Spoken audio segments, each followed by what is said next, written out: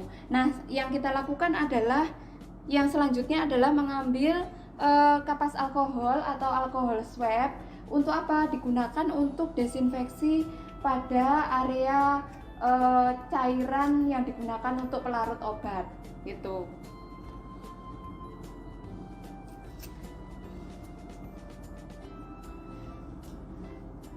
Kita lakukan desinfeksi pada cairan yang digunakan untuk pelarut obat pada bagian yang akan kita tusuk.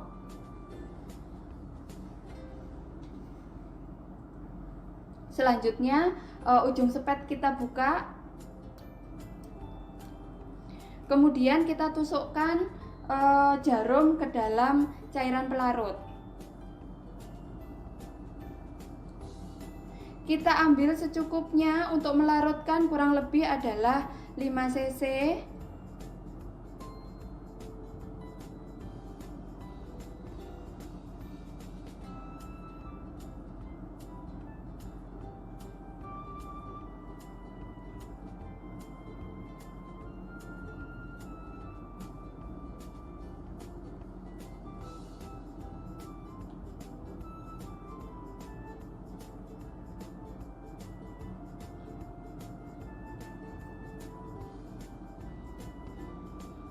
Setelah kita dapatkan cairan 5 cc, kemudian kita masukkan cairan tersebut ke dalam obat yang akan kita larutkan.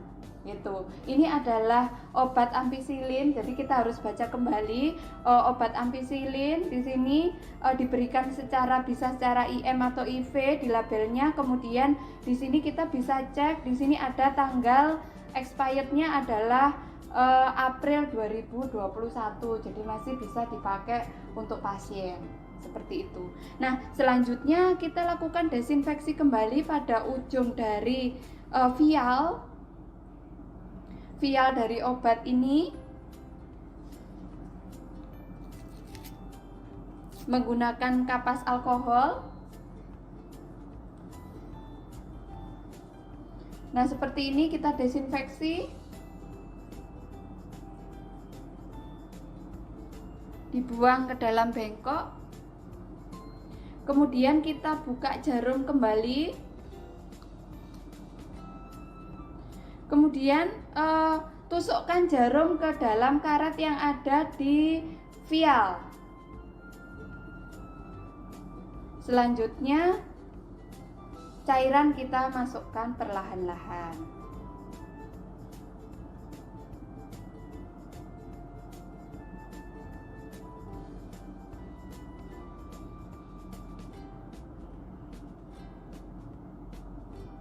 Sampai betul-betul habis. Nah, setelah selesai, kemudian kita lepas jarumnya.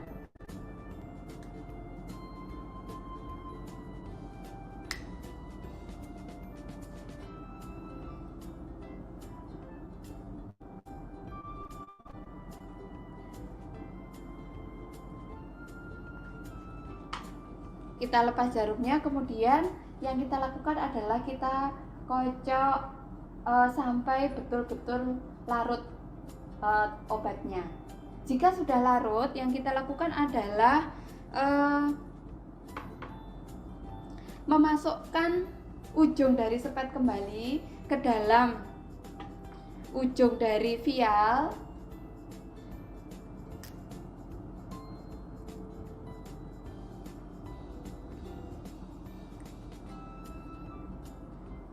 Kemudian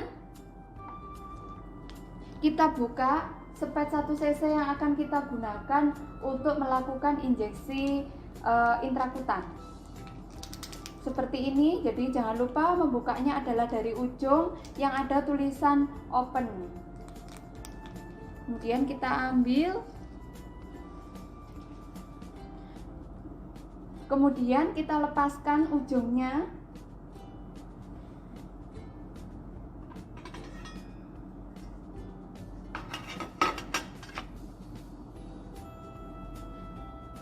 Setelah itu baru kemudian obat yang awalnya sudah ada sepetnya, kita ambil sepetnya, diputar dengan arah yang berlawanan. Setelah itu kita ganti sepet dengan sepet 1 cc yang akan kita gunakan untuk injeksi intrakutan. Seperti ini. Setelah betul-betul ini sudah kita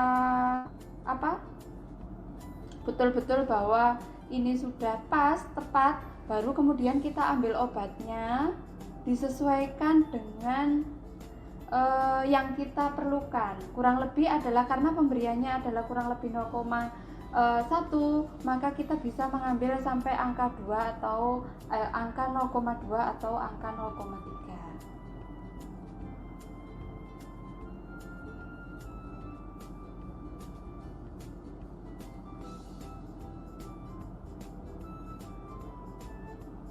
Kemudian selanjutnya kita lepas seperti ini. Kemudian kita hubungkan kembali dengan ujung jarum yang tadi untuk sepet 1 cc seperti ini.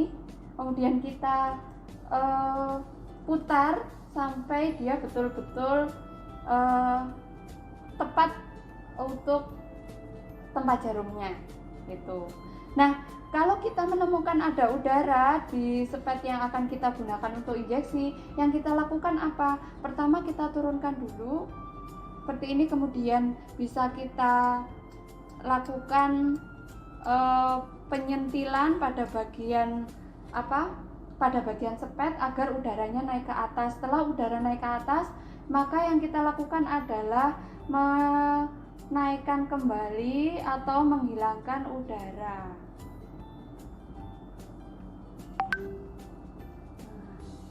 Seperti ini.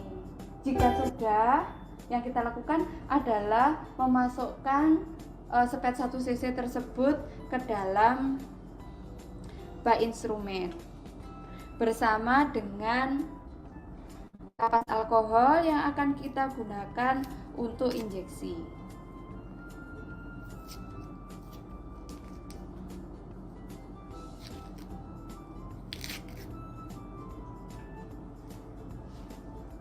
Nah, selanjutnya yang kita lakukan adalah mengecek kembali obat yang diberikan. Betul, obat diberikan kepada Nyonya Shizuka, kemudian obatnya adalah namanya ampicillin, diberikan sebanyak 0,1 cc, tanggal pemberiannya adalah 24 September 2020 jam 9, rutenya adalah intrakutan atau IC. Selanjutnya yang kita lakukan adalah membebaskan area yang akan dilakukan injeksi gitu. Ibu, mohon maaf, saya akan mencari tempat yang akan disuntik. Kita buka ya, Bu. Nah, membebaskan area yang akan diinjeksi, kemudian kita menentukan lokasi yang akan diinjeksi. Yang mana lokasi yang kita tentukan itu, jadi kita harus mencari lokasi yang tidak ada pembengkakan di lokasi tersebut. Kemudian lokasi tersebut harus jauh dari pembuluh darah, kemudian tidak ada luka di lokasi tersebut. Itu yang harus kita pilih. Itu jadi yang pertama adalah tidak bengkak, yang kedua jauh dari pembuluh darah, yang ketiga tidak ada luka atau infeksi di area lokasi yang akan dilakukan injeksi. Setelah kita menentukan lokasi, yang kita lakukan adalah kita memasang perlak terlebih dahulu. Perlak kita pasang di bawah tempat lokasi yang akan dilakukan injeksi. Gitu. Ibu, mohon maaf, saya angkat tangannya ya, Bu ya.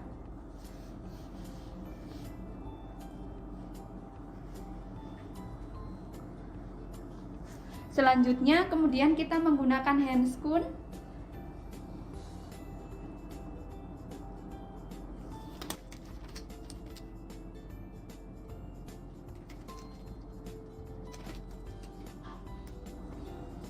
Setelah handscoon siap kita gunakan, maka yang kita lakukan adalah melakukan desinfeksi pada area yang akan dilakukan injeksi. Desinfeksi dilakukan secara sirkuler dari dalam keluar.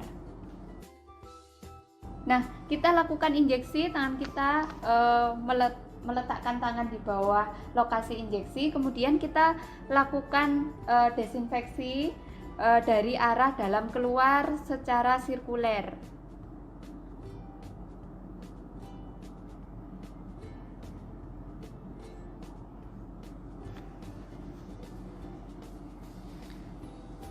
Setelah kita melakukan desinfeksi, kita tunggu sampai area yang akan dilakukan injeksi itu kering. Itu. Selanjutnya, jika area tersebut sudah kering, maka yang kita lakukan adalah mengambil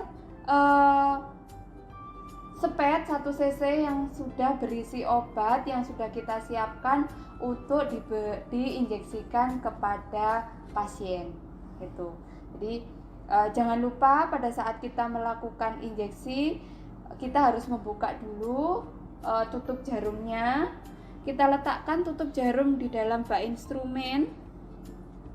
Kemudian posisi dalam melakukan injeksi adalah ujung jarum menghadap ke atas. Jadi kita renggangkan pada area lokasi yang akan kita lakukan injeksi. Kemudian posisikan ujung jarum menghadap ke atas. Kemudian lakukan injeksi dengan sudut 15 sampai 20 derajat. Ibu, mohon maaf saya suntik terlebih dahulu ya Bu. Ini suntiknya sakit Ibu. Tahan sebentar ya Bu ya.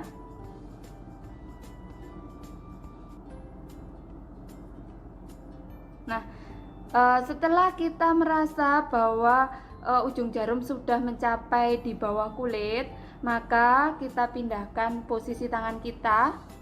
Kemudian tangan sebelah kanan memasukkan atau mendorong sepet ke arah ke depan agar obat bisa masuk di bawah kulit sampai membentuk gelembung. Gitu. Apabila tidak membentuk gelembung, berarti kita salah dalam memasukkan ujung jarum. Nah, itu harus diulangi lagi. Seperti itu. Jadi sampai membentuk gelembung, kita masukkan pelan-pelan. Ibu sakit ya Bu ya? Sakit sedikit.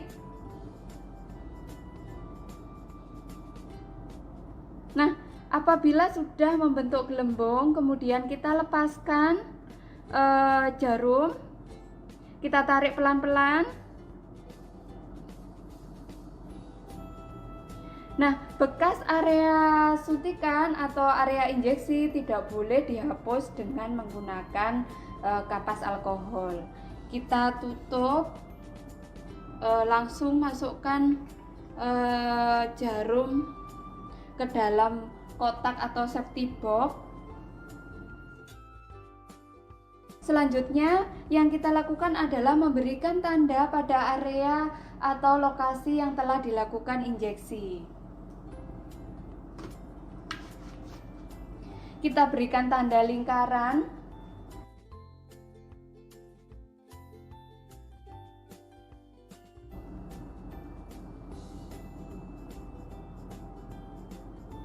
Kita berikan tanda lingkaran. Nah, di dalam situ kita tulis jam dan tanggal pemberian obat.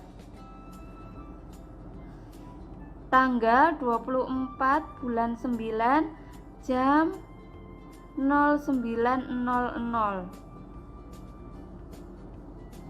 Obatnya ampicillin.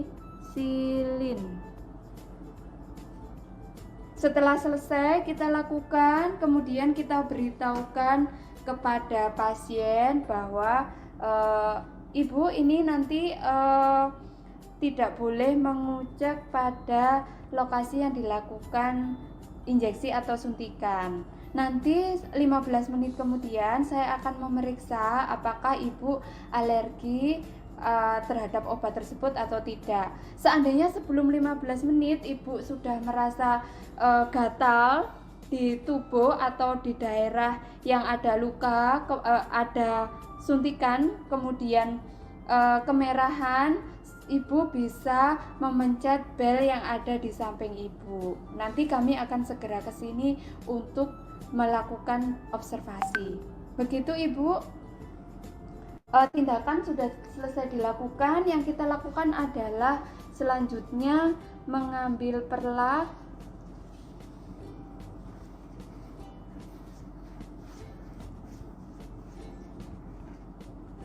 Permisi Bu, saya naikkan dulu ya.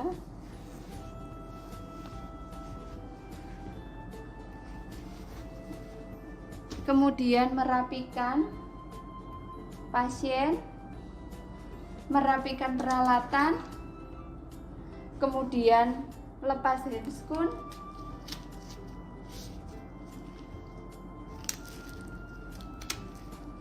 handscoon, dibuang di tempat sampah medis. Kemudian kita lakukan cuci tangan.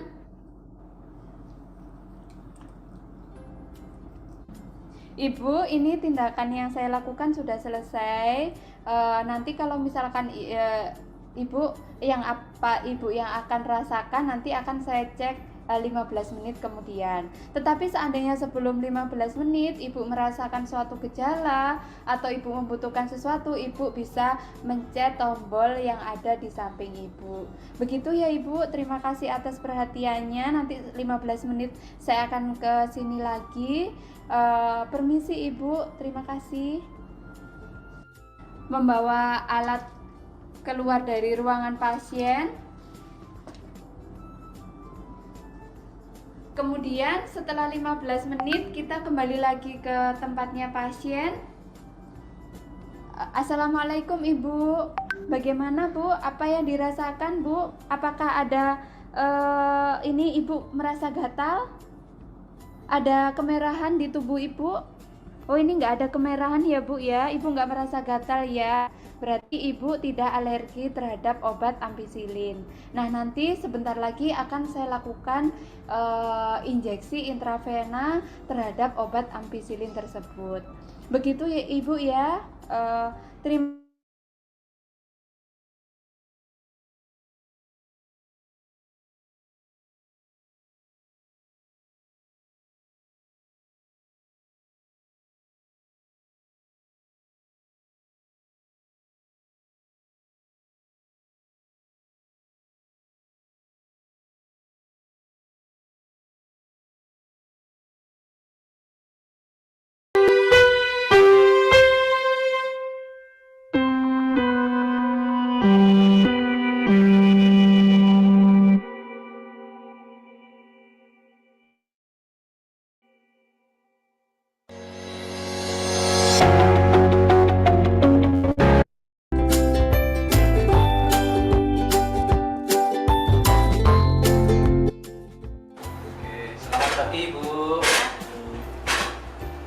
Perkenalkan, nama saya Dwi Cahyo. Saya perawat jaga pada shift pagi hari ini. Saya akan berikan suntikan insulin subkutan Ibu atau di bawah kulit karena gula darah Ibu setelah makan masih tinggi. Suntikan nanti saya berikan di perut Ibu ya, perut di sebelah kiri. Proses penyuntikan sekitar 3-5 menit. Apakah Ibu bersedia? Oke, kalau Ibu bersedia, saya siapkan obatnya dulu ya.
Bu, sebelum saya memberikan suntikan, bisa disebutkan ulang untuk nama dan tanggal lahir Ibu. Baik.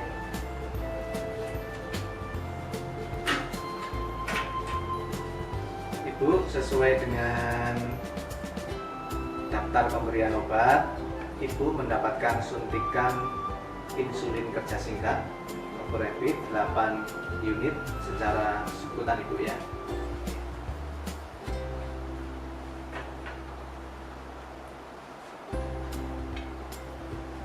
Ibu, ini insulinnya kerja singkat, ya.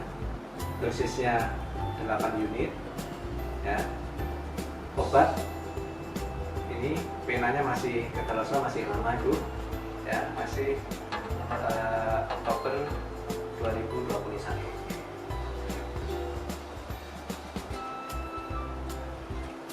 Oke, obat akan saya berikan di perut sebelah kiri Ibu. Mohon maaf, bisa dibuka Ibu.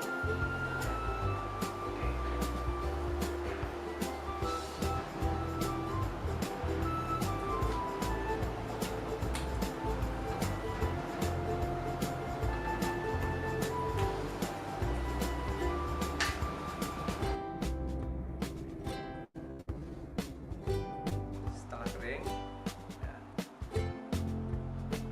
kita lakukan injeksi, tegak lurus. Kita masukkan jarum, kemudian kita tekan sampai bunyi krep. Oke, kita tahan sampai 10 detik. 1, 2, 3, 4, 5, 6, 7, 8, 9, 10, selesai. Oke, sudah Ibu.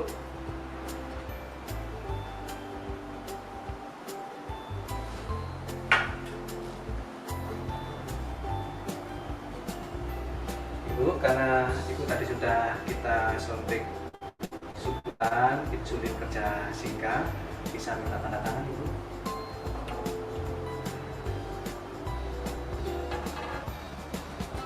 Oke, terima kasih Ibu. Bu, setelah ini nanti segera makan ya Ibu, 10 sampai 15 menit berikutnya Ibu harus makan.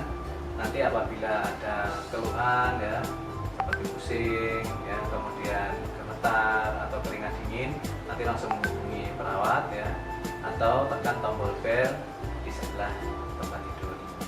Ada yang perlu ditanyakan Ibu? Oke, terima kasih Bu, selamat beristirahat ya Bu.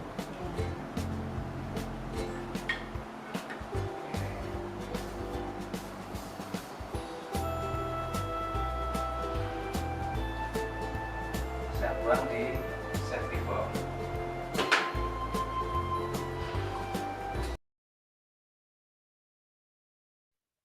Sekian presentasi dari kelas 1B, kurang lebihnya mohon maaf apabila ada salah kata atau kata yang kurang dimengerti. Terima kasih. Wassalamualaikum warahmatullahi wabarakatuh.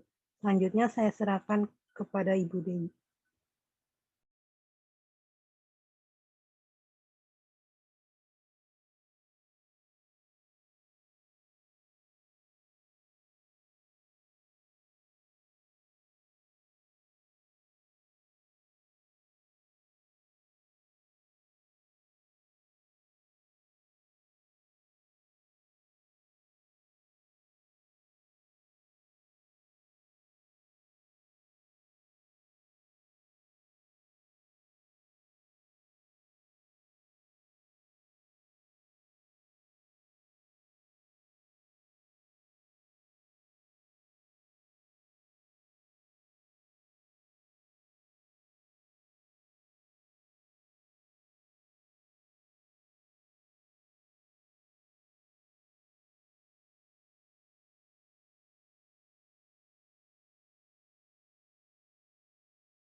Ibu, mohon maaf sebelumnya presentasi kelas B sudah selesai.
Iya, siang Ibu.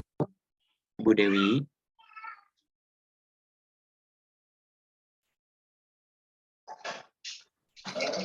Presentasi pada hari ini pada kelas B dan RKI sudah selesai Ibu. Bisa dikembalikan kepada Ibu Dewi, dipersilakan.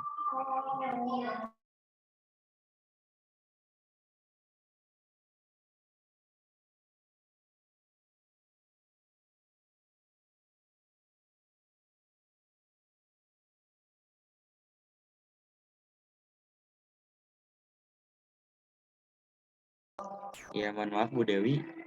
Presentasi pada kelas B sudah selesai Ibu.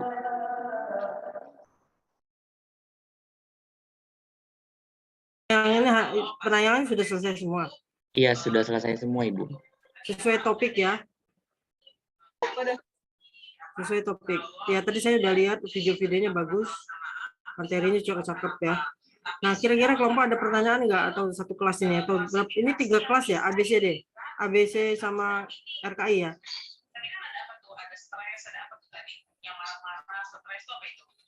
Ada pertanyaan nggak tuh diskusikan?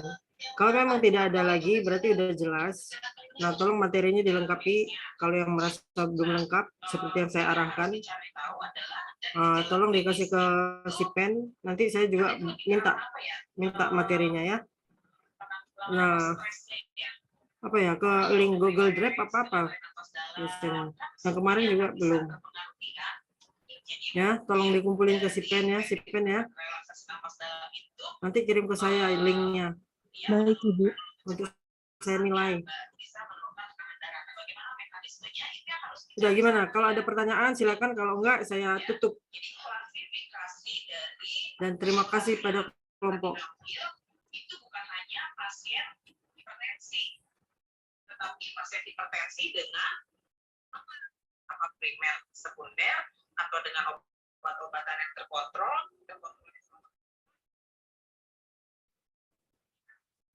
Ibu izin masuk, perkenalkan nama saya Aisyah Rifa Sabrina dari SIPEN kelas RKI. Berarti untuk kelas RKI itu hari Rabu depan ya Ibu ya, presentasinya?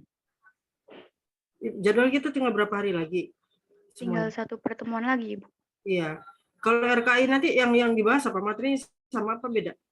Materinya lanjutan dari materi kelas B Ibu. Ada intramuskulo, intravena, terus rektal sama topikal Ibu. Iya. Tadi saya udah berpikir mana topikal, kok intravaskularnya juga nggak ada gitu ya. Oh, berarti nanti itu pertemuan berikutnya Rabu ya. Artinya Rabu iya, saya masukin aja semua. Jadi biar menyaksikan. Iya, Ibu. Ya cari waktunya yang sama seperti ini. Yang bisa sama-sama ya. Cuma iya, ada baik, Ibu. Cuma hadir ya. Kalau misalnya mau bertanya ya siapkan pertanyaan. Itu aja, kita tunggu ya sampai Rabu ya. Baik Ibu, terima kasih. Absensi dan segalanya tolong diurus ya. Jangan nanti saya bingung. Oke, kalau nggak ada pertanyaan, cukup sekian. Terima kasih pada kelompok. Terima kasih sudah banyak masukan yang kita bisa dapatkan untuk teman-teman juga. Nah, karena tidak ada pertanyaan, saya anggap sudah pada mengerti. Alhamdulillah ya. Mudah-mudahan nanti selanjutnya nilainya lebih bagus dengan kita udah tambahkan tugas-tugas ini supaya nilai farmakologinya bisa A semua, insya Allah. Oke, demikian ya. Kalau sudah, saya tutup ya. Assalamualaikum warahmatullahi wabarakatuh. Ibu izin masuk, izin untuk dokumentasi. Baik. Silakan.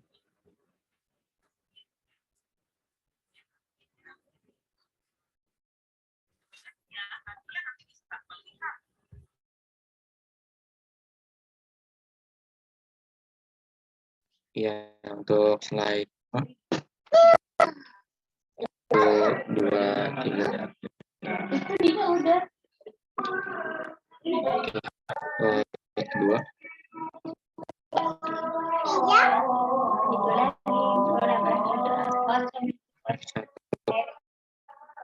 Dua, tiga.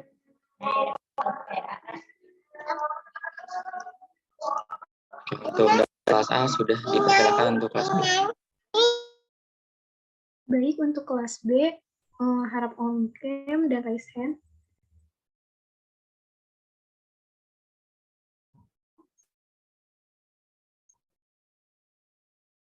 Untuk Amelia, Nasrul, Rizky Indah, boleh raise hand.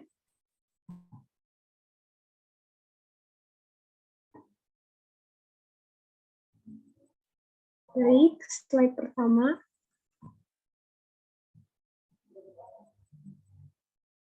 Slide kedua.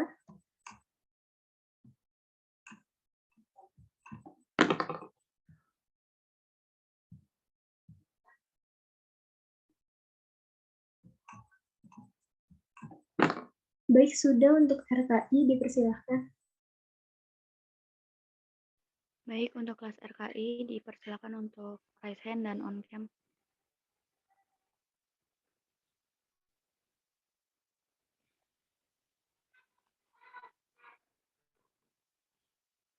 Slide pertama.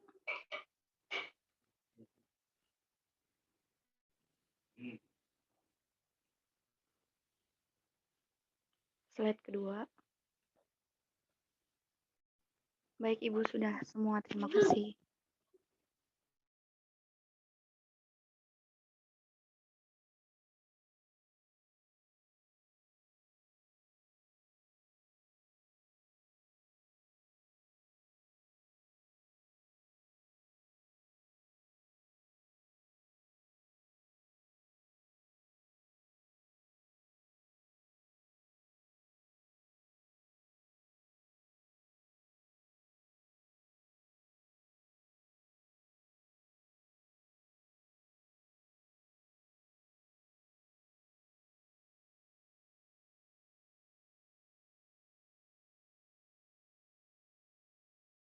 Ibu izin masuk, sudah di screenshot semua, Ibu.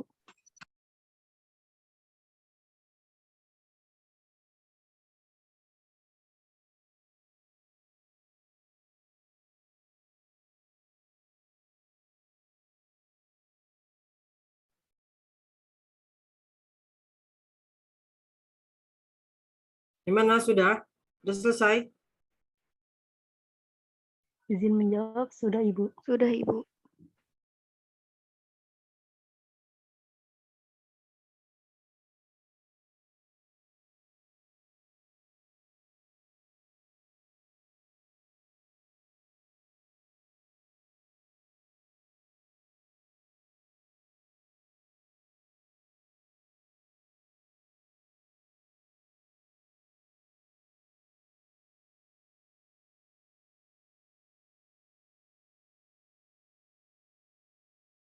Ibu izin masuk, sudah selesai, Ibu.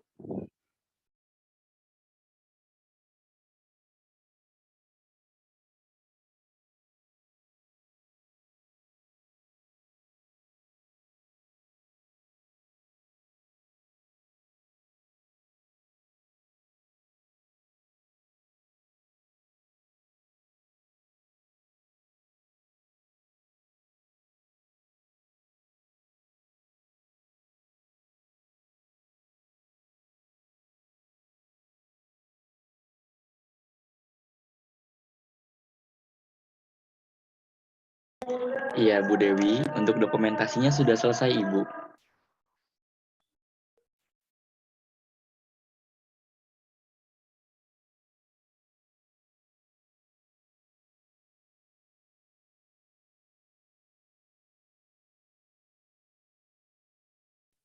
Ibu Dewi. Bu.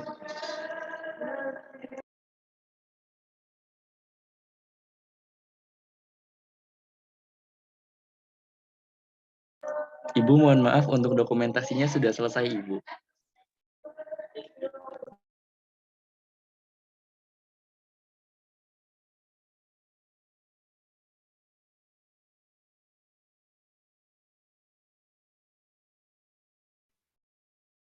Sudah selesai belum?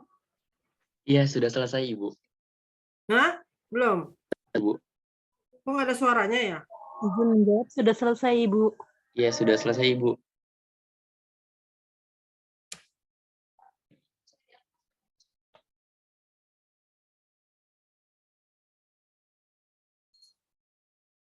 Sudah selesai? Belum? Ya, izin menjawab sudah. Izin menjawab sudah selesai, Ibu. Hah? Sudah? Kalau sudah, saya izin live ya. Terima kasih.